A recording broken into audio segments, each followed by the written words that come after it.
자, 오늘은 이 슬라이드 인상주의 그부터 한번 시작해 보도록 하겠습니다. 자, 인상주의는 1800년대 후반 프랑스에서 유행했던 뭐 그런 화풍이다라고 하는 건데, 자, 이 인상주의는 우리 대한민국 사람들이 가장 좋아하는 그림입니다. 이 인상주의는 뭐냐? 이것은 빛에 의한 사물의 변화를 포착했다라고 하는 거예요. 이러니까 인상주의 화풍의 그 그림들은 굉장히 색이 밝고 화려하다라고 하는 거예요. 그래서 그런 그림은 예를 들어 뭐 벽에다 걸어 놓으면 집 분위기가 좀 화사하고 좀 밝게 보인다 이거죠. 그래서 우리나라 사람들이 상당히 좋아하는 그 그림들이 되겠는데, 자, 뭐 그렇고 가장 중요한 말은 이것이 되겠고, 인상주의 화가는 누가 있느냐 보면은 에두아르 마네, 클로드 모네, 피에르 오기스트 르누아르, 그 다음에 에드가 드가, 그 다음에 세잔, 그 다음에 폴 고갱, 그 다음에 빈센트 반 고흐. 이 고흐도 뭐 우리나라 사람들이 굉장히 좋아하는 뭐 그런 화가가 되겠죠. 그 다음에 또 점묘화법이라는 게 있어요. 점이나 작은 터치로 색을 찍어서 표현한다라고 하는 거, 피사로, 그 다음에 쇠라, 이런 사람들이 썼던 방법인데, 이 사람들을 갖다가 신인상주의 이렇게 따로 분류해서 이렇게 부르기도 하고요. 자, 점묘화법을 간단히 한번 볼까요? 에, 뭐 이런 것들이죠. 뭐 이렇게 점점점점 찍었는데, 예를 들어서 지금 뭐 이렇게 이게 주황색으로 보이고 있잖아요. 주황색. 이걸 갖다가 가까이 가서 보면은 이 그 노랑과 빨강 물감을 갖다가 섞어 가지고 이렇게 칠한 게 아니라, 예를 들어서 이 부분에는 노란 점을 찍고, 뭐 노란 점들을 이렇게 쭉 찍고, 그 다음에 사이사이에다가 빨간 점들을 이렇게 찍고, 그러면 멀리서 보면은 이 노랑과 빨강이 합쳐져 가지고 주황으로 보인다라고 하는, 그러니까 물감을 섞지 않고 노란 점, 뭐 빨간 점, 파란 점, 여기 이 보라색으로 보이잖아요. 그럼 이 부분은 뭡니까? 그 파란 점하고 그다음에 빨간 점, 이걸 갖다가 찍어 가지고 이렇게 멀리서 봤을 때 보라색으로 보이게끔 하는 뭐 그런 방법을 쓴다라고 하는 거예요. 그걸 다 점묘법이라고 그러는데, 이것을 갖다가 신인상주의 뭐 그렇게 얘기를 한다라고 하는 거죠. 자, 그 다음에 인상주의. 이 사람들은 야유에서 주로 그림을 갖다가 즐겨 그렸기 때문에 튜브 물감을 갖다가 튜브에다 넣어가지고 이제 사용하는, 그때 이제 그런 일이 이제 비로소 시작이 되었다라고 하는 거고. 자, 그 다음에 이제 또 후기 인상주의라는 게 있죠. 인상주의는 일단은 빛에 의한 사물의 변화, 이걸 갖다가 포착해서 그리는 것이 가장 중요한 것이 되겠는데, 처음에는 이런 식으로 했다가 이제 나중에는 몇십 년 지나고 한 2, 30년 지나고는 고흐라든가 그 다음에 고갱이라든가 세잔, 이런 사람들은 그러니까 빛과 색채를 표현하는 인상주의, 이런 경향에서 조금 약간 탈피해가지고 자신의 기억과 감정을 영감의 원천으로 사용했다라고 하는 거예요. 마치 본인의 감정, 그걸 들어가는 그림을 그리는 뭐 낭만주의적 경향, 이것과도 좀 약간 유사한 그런 거라고도 볼 수 있고요. 자, 다음 슬라이드 보시면은요. 자, 그림을 한번 보시면, 자, 첫 번째 그림은 클로드 모네의 인상 해돋이라고 하는 그런 그림이다라고 하는 거예요. 1872년. 그러니까 인상주의의 첫 번째 그림은 아닌데, 인상주의의 첫 번째 그림으로서는 에드와르 마네, 이 사람을 꼽는 거죠. 그러니까 이 사람은 1863년, 약간 더 먼저 그랬던 그림인데, 이 그림을 왜 먼저 보여주느냐라고 한다면, 자, 이 그림을 보면은 그 해가 떠오르는 그 순간의 변화, 이것을 아주 자유스러운 그 붓질로 그려내는 그런 그림이다라고 하는 거예요. 그래서 굉장히 그 화사하고 밝고 하는 뭐 그런 것이 되겠는데, 이 그림이 이제 전시회에 딱 나왔을 때, 그 당시에는 사실주의, 인상주의 바로 전에가 사실주의죠. 사실주의가 굉장히 이제 그 유행하던 그런 시점이었었는데, 그런 사실주의에 비하면 이 그림은 굉장히 뭐 대충 그린 것 같죠. 사실주의는 예를 들어 사진으로 찍어 놓은 것처럼 그렇게 표현하는 건데, 이 인상주의는 그에 비하면 굉장히 성의 없고 굉장히 대충 그린 것 같다라고 하는 거예요.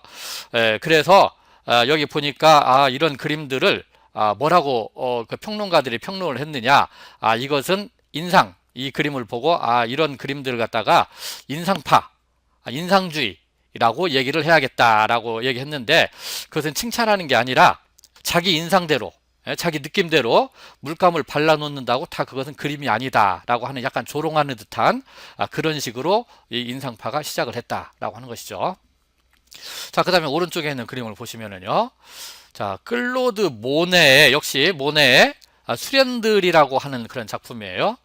그 모네가 그러니까 1872년 이제 1906년, 이제 상당히 많이 늙었죠.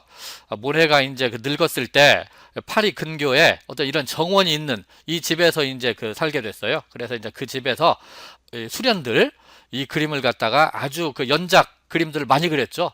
그러니까 뭐 아침에도 그리고 점심에도 그리고 저녁 뭡니까 저녁 해지기 전에도 좀 그리고, 그런 빛의 변화에 따라서 다양한 이런 그 수련의 모양을 갖다가 그렸다라고 하는 것이죠. 글쎄 이 그림은 언제 그린 것처럼 보입니까? 이 그림은 글쎄 굉장히 낮에 햇빛이 좀 많을 때 그때 그린 것처럼 보여지죠. 굉장히 화사하죠. 그래서 이런 그림을 갖다가 벽에다가 딱 그려놓으면은 집이 분위기가 좀 밝고 사는, 이런 것 때문에 우리나라 사람들이 상당히 좋아한다 이거죠. 자, 다음 슬라이드 한번 보시면은요. 자, 이 그림은 에드와르 마네의 풀바디의 점심 식사라고 하는 그런 작품이다라고 하는 거죠. 그러니까 마네는 그 프랑스의 사실주의 화가이자 인상주의 화가인데, 그러니까 인상주의의 시초가 되어지는 인상주의의 아버지다, 이렇게 불리는 그런 작가입니다. 그래서 이 그림도 실제로 그 상상에 의해서 그린 게 아니라 실제 모델들을 보고 그렇게 그렸다 이거죠. 그래서 여기 보시면 이 사람이 좀 눈에 띄는데, 이 사람이 묘랑이라고 하는 사람이에요. 묘랑. 이 마네의 그 전속 그 모델이 되겠는데, 이 묘랑은 많이 등장하죠. 여기 풀바디의 점심 식사 여기에도 등장하고, 그 다음에 우리가 지난번에 말씀드렸던 그 올랭피아라고 있잖아요. 올랭피아의 모델도 이 묘랑이 되겠고, 그 다음에 또 그 만해의 작품 중에 그 피리 부는 소년이라고 하는 그런 작품도 있어요. 그 모델도 묘랑이다라고 하는 거죠.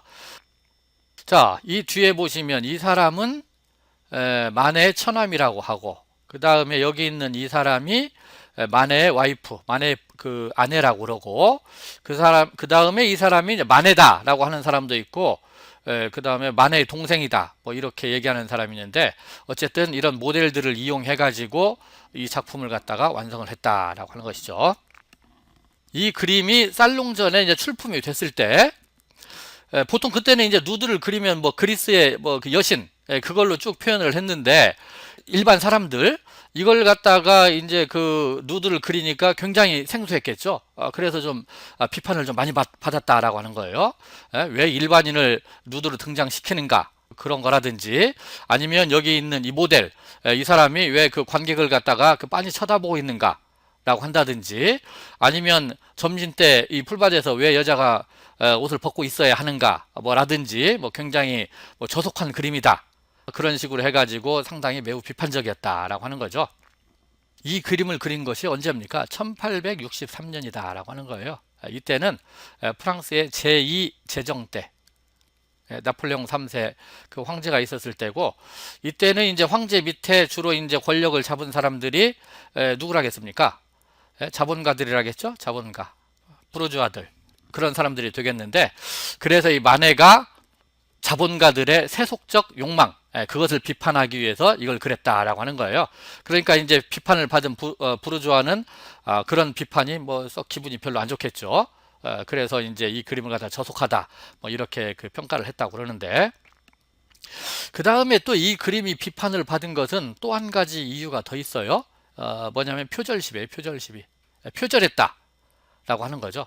뭘 표절했느냐, 여기에 있는 라이몬디의 파리스의 심판, 그 중에 이 부분, 여기죠. 그 일부분을 갖다가 표절했다라고 하는 거예요. 이 그림은 1515년에 그 르네상스 시대의 그런 작품이 되겠는데, 근데 사실은 이 라이몬디의 작품도 라파엘로, 르네상스의 3대 화가죠. 이 라파엘로의 작품을 갖다가 또 약간 그 표절해 가지고 그랬다라고 하는 거예요. 글쎄요. 뭐 이걸 그 표절이라고 봐야 되는지 아니면 그걸 참고해서 그냥 그 일부분을 갖다가 인용해서 그랬다라고 그 얘기를 해야 되는 건지 모르겠지만, 자, 그리고 나서 풀바디의 점심 식사, 이 그림을 갖다가 이제 그 또 비슷하게 그린 이런 사람들이 있었는데, 여기 보니까 피카소가 또 풀바디의 점심 식사라고 하는 똑같은 제목으로 해가지고 이 그림과 유사한 뭐 이렇게 이제 자기 나름대로의 화풍으로 그랬다라고 하는 거고, 또 역시 앞에 그림에서 봤던 클로드 모네, 이 사람도 역시 이런 그림을 그렸고 뭐 그렇다라고 하는 거예요. 뭐 그때는 이제 사실은 이걸 표절이라고 볼 수는 없죠. 뭐 대놓고 똑같이 거의 비슷하게 그렸으니까 이 그 뭡니까 이런 상황을요. 그러니까 그것은 표절이라기보다는 뭐 오마주했다, 이런 그 만해를 뭐 헌정하는 뭐 그런 작품이다라고 봐야 되겠다라고 하는 거죠. 자, 여기에서 또 우리가 한번 그 살펴볼 것은 파리스의 심판, 이게 뭐냐라고 하는 거예요. 이게 이 파리스의 심판이라고 하는 것은 여기 보면은 이게 지금 칼라로 그려지진 않았지만, 여기 지금 요 사람이 요 사람한테 주는 요게 있잖아요. 요거 이게 황금 사과입니다. 황금 사과. 이 황금 사과에 얽힌 이야기, 이것이 파리스의 심판이다라고 하는 거예요. 자, 그래서 이것은 어떻게 일이 이제 시작이 되어지느냐 하면은, 테티스라고 하는 여신이 있어요. 테티스 하고, 그 다음에 인간 펠레우스, 테티스하고 여신 테티스하고 인간 펠레우스가 이제 결혼을 하게 되는데, 그래서 이제 여러 신들이 다 초대를 받았겠죠. 그 결혼식에. 근데 초대를 받지 않은 그 신이 있었다라고 하는 거예요. 그 신이 에리스라고 하는 신이에요. 에리스는 불화의 여신이라고 하는 신인데, 결혼식에 불화의 여신이 오면 안 되겠죠. 그래서 에리스를 갖다가 초대를 하지 않았는데, 그러니까 이제 에리스가 기분이 나빠가지고 이 황금 사과를 갖다가 이제 그 결혼식장 거기에다 딱 던지는데, 여기에 뭐라고 써 있었냐면은 세상에서 가장 아름다운 여신에게 라고 해가지고 써가지고 이 사과를 갖다가 결혼식장에다 던졌다라고 하는 거죠. 그러니까 이제 그 사과 가장 아름다운 여신이 누구냐, 이 주인이 누구냐 라고 해가지고 사람들이 이제 그 주인을 찾기 위해서 뭐 그런 일이 있겠죠. 그러니까 세 사람이 그 사과는 내 거다라고 얘기를 했는데, 누구냐면은 요 사람이죠. 요 사람.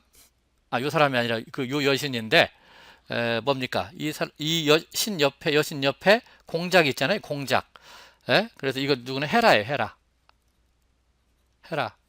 제우스의 와이프죠. 그 다음에 결국은 요 사람이 요 신이 받았잖아요. 아프로디테예요. 그 다음에 또 한 신은 아테나 여신인데, 아테나 여신은 전쟁의 여신이죠. 그래서 그 아테나 여신이 누군지를 모르겠어요. 예를 들어서 여기 보면은 뭔가 모자를 쓰고 있는 것이 아테나 여신 같기는 한데, 그러긴 한데, 등 활백은 있잖아요. 그 라티시무스 도시, 그것이 너무 잘 발달을 해가지고 이건 남자 같기도 하고, 그래서 이 뒤돌아 있는 요 여신이 그 아테나 여신인가 뭐 이렇게 생각되기도 하고 그러는데, 자, 어쨌든 이 세 여신이 헤라, 아테나, 아프로디테, 이 세 여신이 자기가 가장 아름답다 라고 주장을 하니까, 그러면 이 누구한테 한번 심판을 맡기자 라고 그랬어요. 누구냐면은 이 사람인데, 트로이의 왕자 파리스라고 합니다. 이 파리스한테 맡겨가지고 이 사람한테 좀 그 세상에서 가장 그 예쁜 여인을 갖다, 아름다운 여인을 판정해 달라고 그러자 라고 그 얘기를 했어요. 그러니까 이제 각각 헤라하고 아테나하고 아프로디테가 이제 이 사람한테 뭔가 이제 선택을 받으려면 뭘 해줘야겠다, 해주겠다 라고 이제 뭔가 선심성 공약 뭐 이런 걸 하는 거죠. 어떤 걸 했냐면, 헤라는 제우스의 와이프니까 그 사과를 나한테 주면은 너에게 힘과 권력과 부, 이것을 주겠다라고 얘기를 했고, 그 다음에 아테나는 네가 앞으로 그 싸우는 모든 전쟁에서 이길 수 있도록 해주겠다라고 이제 그 얘기를 하고, 그 다음에 아프로디테는 세상에서 가장 예쁜 여인을 너의 그 아내로 맞이하게 해주겠다라고 이렇게 공약을 하는 거죠. 파리스는 누구를 선택했습니까? 파리스는 뭐 젊은 남자다 보니까 아프로디테, 선택을 했다라고 하는 거예요. 그래서 사과를 갖다가 이 아프로디테에게 지금 전해주고 있는 그런 장면이다라고 하는 거죠. 아프로디테는 미의 여신이죠. 미의 여신. 우리가 전에 한번 아프로디테를 봤죠. 어디서 봤습니까? 르네상스 미술 거기에서 아프로디테를 한번 봤는데, 아프로디테. 자, 아프로디테 여기에 있죠. 자, 비너스의 탄생 이거예요. 그리스에서는 아프로디테라고 얘기하는 거고, 로마 신화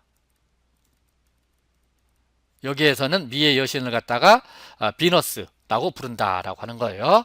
이 비너스가 탄생이 어떻게 됐다겠습니까? 이 바다에 있는 바다 거품 그것이 모여서 비너스가 됐다라고 하는 거죠. 그래서 이 아프로디테 여기에서 이 아프로스라고 하는 것이 거품이다 라고 하는 뭐 그런 뜻이랍니다. 그래서 이 아프로디테 비너스는 이 거품으로부터 만들어졌다라고 하는 뭐 그런 뜻이 되겠고요. 자, 어쨌든 우리가 수업을 참 많이 나갔네요. 자, 어쨌든 파리스는 이제 아프로디테를 선택하게 되고, 그러면 이제 아프로디테가 세상에서 가장 예쁜 아름다운 여인을 갖다가 이제 줘야 할 거 아니에요. 그게 누구냐면은 스파르타. 이미 결혼을 했어요. 그 여자는 스파르타의 왕비인 헬레나다 라고 하는 것이죠. 이미 결혼을 했지만 그냥 세상에서 가장 그 아름다운 것이 확실하니까 아프로디테의 도움으로 이 그 파리스가 그 여자를 뺏어온다 라고 하는 것이죠. 그림 잠깐만요. 자, 이 그림을 한번 보시죠. 여기가 그리스죠. 여기 그리스, 이쪽이 아테네, 이쪽이 스파르타 이게 되는 거고, 트로이는 어디냐면은 여기 있어요. 여기 이쪽 터키 쪽에. 자, 그래서 파리스가 배를 타고 쭉 와가지고 말이에요. 이쪽 스파르타에 가가지고 그 왕비 헬레나를 갖다가 뺏어가지고 다시 자기의 트로이로 이렇게 되돌아가게 되는 거죠.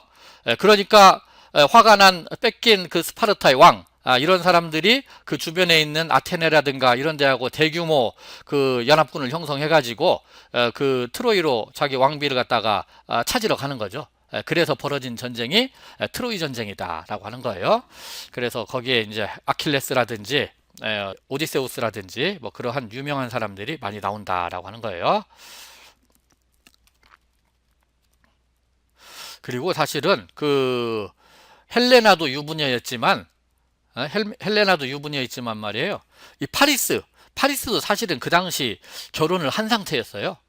결혼을 한 상태였는데 가장 세상에서 아름다운 여인을 준다니까는 그냥 바로 조광지처를 버리고 그 헬레나를 찾으러 바로 배 타고 떠나서 데려오고 하는 뭐 그런 경우가 옛날부터 있었죠. 그러니까 이것이 신화인지 아니면 역사인지 뭐 그건 잘 모르겠지만 고대 신화에서부터 그런 일이 있었다라고 하는 것이죠. 자, 다음으로 넘어가 볼까요? 자, 그 다음에 에드가 드가의 작품입니다. 자, 이 드가는 발레리나와 같이 인체의 자연스러운 움직임 이런 걸 갖다가 잘 표현하는 그런 작가다라고 하는 거예요. 그 다음에 여기 보면은 이쪽에 보면은 드가의 압생트라고 하는 이 그 작품을 보시면은요, 이거 상당히 유명한 작품이고, 그 다음에 이 압생트가 상당히 그 유명했어요. 이 압생트라고 하는 것이 지금으로 말하면 소주죠, 소주. 지금 우리나라 국민 중에서 가장 좋아하는 많이 먹는 술이 소주잖아요. 그런 것처럼 1800년대 그때 그 유럽에서 가장 많이 마셨던 술, 이것이 압생트다라고 하는 것이죠. 일단 좀 값이 저렴하고 그 다음에 빨리 취하고 뭐 그래서 많이 마셨던 그런 술인데, 단점으로서는 좀 독해가지고 좀 건강에 좀 안 좋았다라고 하는 거예요. 그래서 요것이 압생트인데 요것이 압생트인데 색깔이 약간 그 뭡니까 녹색빛이 난다고 그래요. 그래서 이 압생트를 갖다가 녹색 요정, 그 다음에 에메랄드 지옥 등으로 이 압생트를 갖다 불렀다라고 하는 거예요. 그래서 압생트가 상당히 그 독하고 그러니까 보통 이 압생트를 마실 때는 여기 물 요걸 갖다가 좀 약간 섞어 가지고 뭐 희석해서 마시고 하는 그런 경우가 많다라고 하는 것이죠.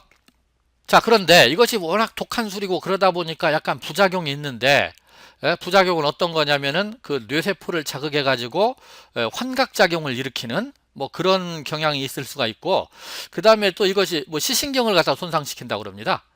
그래서 황시증,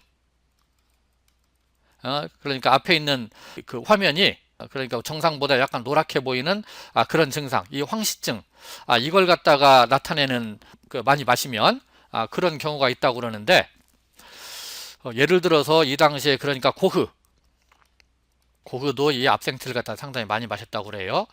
그래서 고흐의 그림을 보면은 약간 그 그림 중에서 이런 노란빛, 이런 걸 갖다가 굉장히 좀 많이 사용하고, 그런 걸 볼 수가 있다라고 하는 것이죠. 그래서 이것이 압생트를 많이 마셔서 조금 그렇게 약간 노랗게 보이는 이런 것 때문에 노란색을 갖다 많이 사용하지 않았는가라고 하는, 뭐 그렇게 얘기를 하고 뭐 그러는 것이죠.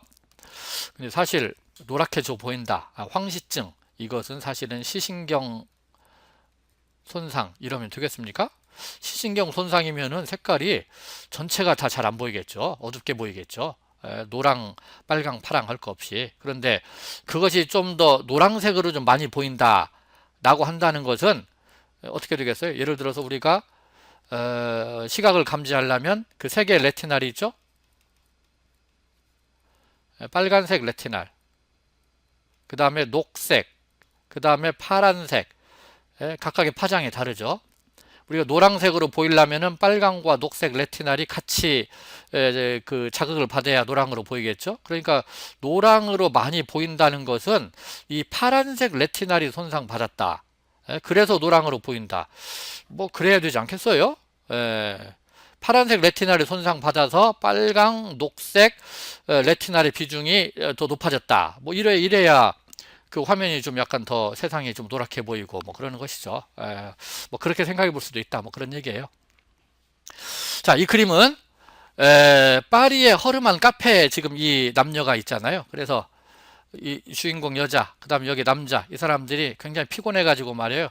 압생트를 마시면서 피곤한 하루를 갖다가 좀 이제 그 마무리하는 뭐 이런 식으로 그랬다라고 하는 거예요. 그래서 역시 또 그 당시 프랑스 사람들이 또 이런 그림을 갖다가 또 굉장히 조금 저속하다, 뭐 그런 식으로 표현을 했다라고 하는 거예요. 그런데 이 그 드가는 이걸 갖다가 무슨 사회를 갖다가 풍자하기 위해서 그린 게 아니고 그냥 그때 파리의 생활, 이걸 갖다가 그 생활상, 서민의 생활상, 이걸 갖다가 뭐 그대로 표현하기 위해서 그냥 그랬을 뿐이다, 뭐 이거죠. 자, 그 다음에 이 그림을 보시면은 여기 이 그 주인공들이 좀 잘 보이게 하기 위해서 여기 지금 다리가 없잖아요. 테이블에 다리를 갖다가 좀 생략을 해서 뭐 그렸고, 그 다음에 또 특이한 것은 이 주인공들이 가운데 있지 않고 여기에 있지 않고 약간 그 화면 위쪽에 있다, 화면의 중앙에서 벗어나 있다라고 하는 거예요. 이 그림도 좀 그렇죠. 이 무희도, 이 발레리나도 이 가운데쯤에서 춤을 추는 게 아니라 약간 가장자리에서 춤을 추고 있다. 예? 근데 이건 춤을 추는 거니까 약 움직여서 가운데 쪽으로 이동하려고 하는 뭐 그런 식의 표현이다. 뭐 이렇게 우리가 또 상상을 해볼 수 있지만, 그래서 이것은 앉아 있는 거니까 뭐 그것도 아니죠. 자, 그래서 이것은 뭐에 영향을 받았느냐? 이 주인공들을 갖다가 화면 가운데 배치하지 않고 구석에 배치하는 이것은 우키요에, 영어 일본어인데,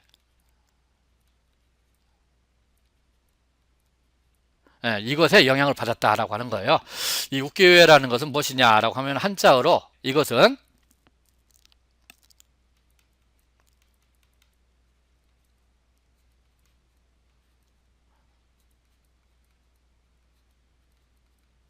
부세화라고 하는 거예요. 부세, 뜬 세상이다 이거예요.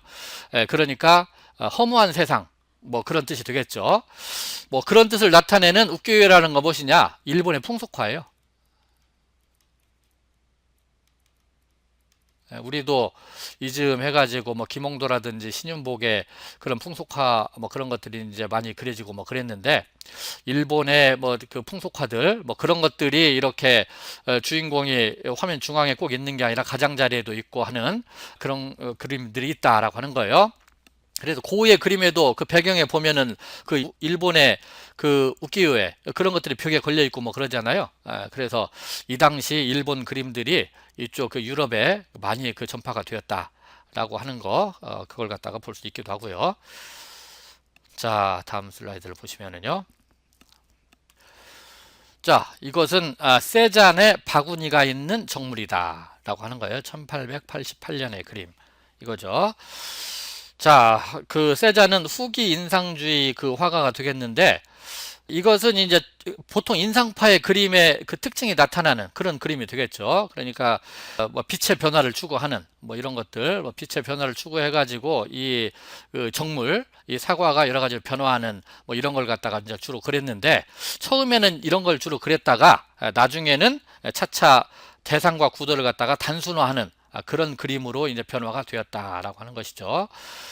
자, 우리가 그 세계에서 유명한 사과, 그것이 세 개가 있다라고 얘기하는데, 어떤 거겠습니까? 여러분들 아시는 바와 같이 뉴턴의 사과가 있죠? 뉴턴의 사과가 굉장히 유명하죠. 만유인력의 법칙에 나온.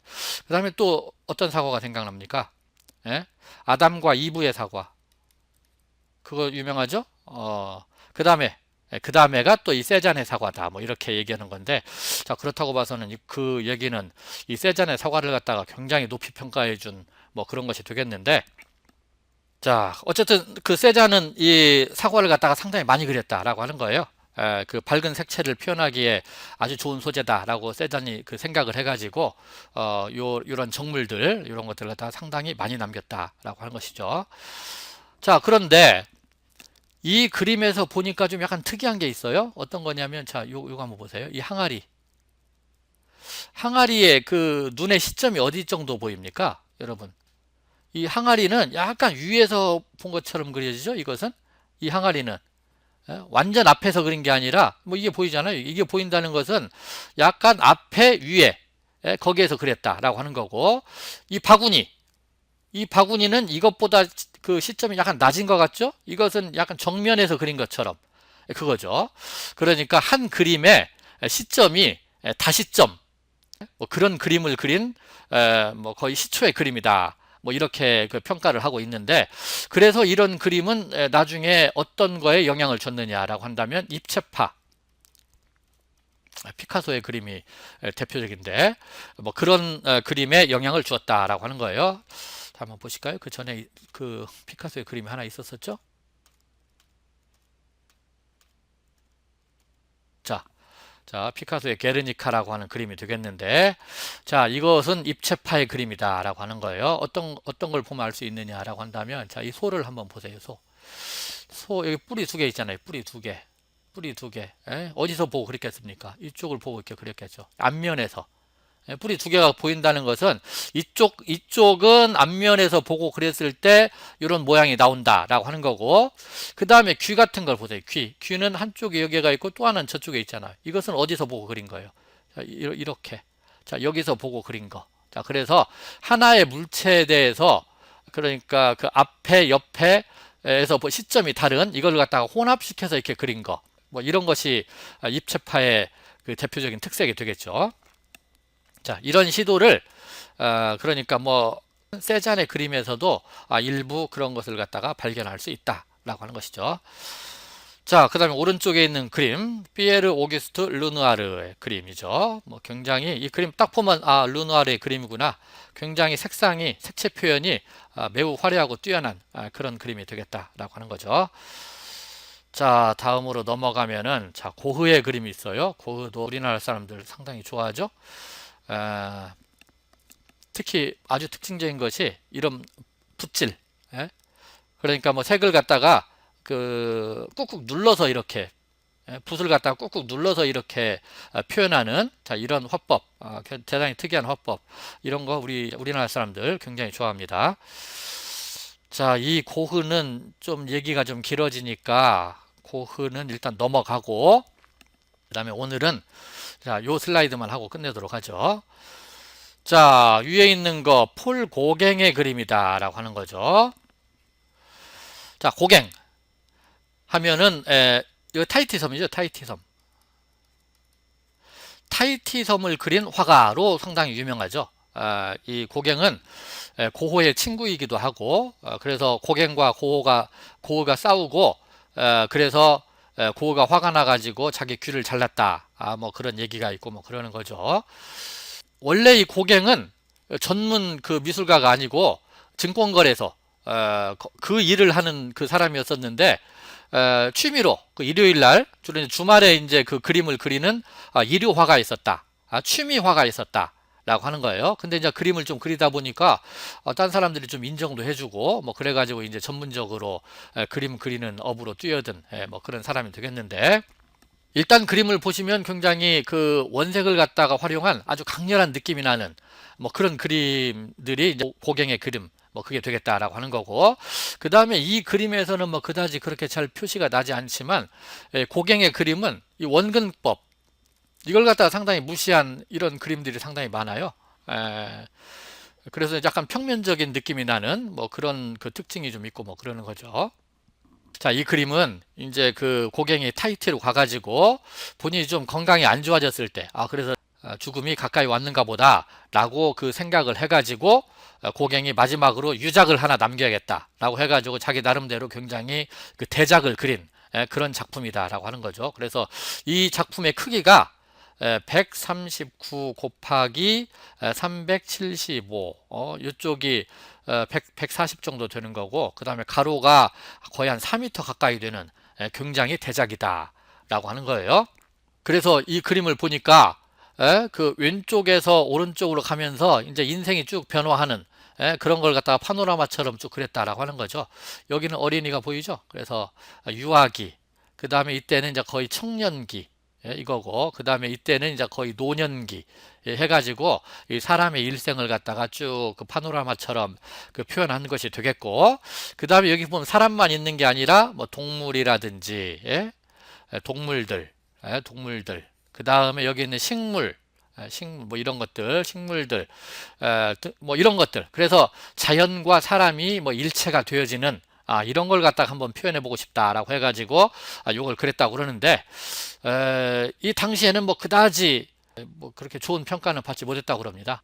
뭐 근데 지금은 뭐 고갱의 그림을 갖다가 굉장히 인정해주는 뭐 그런 그 상황이 됐는데, 자, 제목을 보시면 우리는 어디서 왔는가, 우리는 누구인가, 우리는 어디로 가는가 라고 하는 뭐 이런 상당히 그 철학적으로 심오한 이런 그 내용을 담고 싶어서 뭐 이런 그림을 그렸지 않았는가 뭐 이렇게 생각이 되어집니다.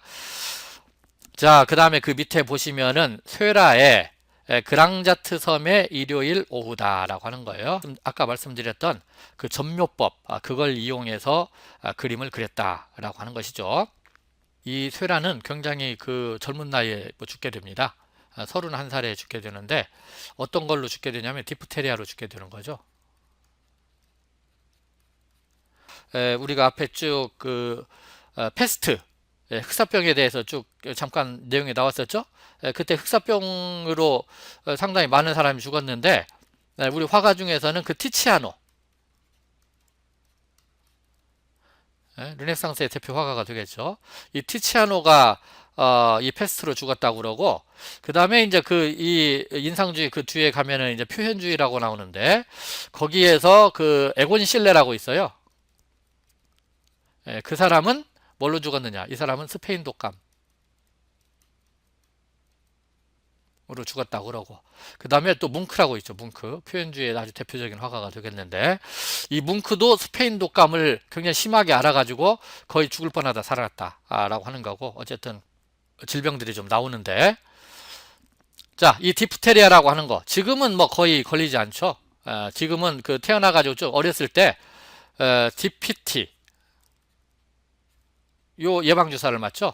디프테리아, 그 다음에 퍼투시스, 백일해라고 그러는 거, 우리말로는 백일해, 그 다음에 테타누스, 파상풍이라고 하는 거죠. 이 예방주사를 맞아요. 그래가지고 뭐 요즘은 디프테리아에 뭐 거의 걸리지 않고 그러는데, 예전에는 뭐 그 디프테리아에 걸렸다 그러면은 디프테리아 균이죠. 균에 감염이 됐다 그러면 이제 열이 나고 뭐 기침이 나고, 그래서 기도가 부어가지고 그냥 호흡도 곤란하고, 이제 좀 더 심해지면은 이제 균이 번져서 이제 폐혈증으로 이제 사망하게 되는 그런 경우가 상당히 많았다라고 합니다. 자, 오늘은 여기까지만 하고요. 인상주의 대표 화가 고흐, 고흐에 대해서는 이제 다음 시간에 설명을 드리도록 하죠.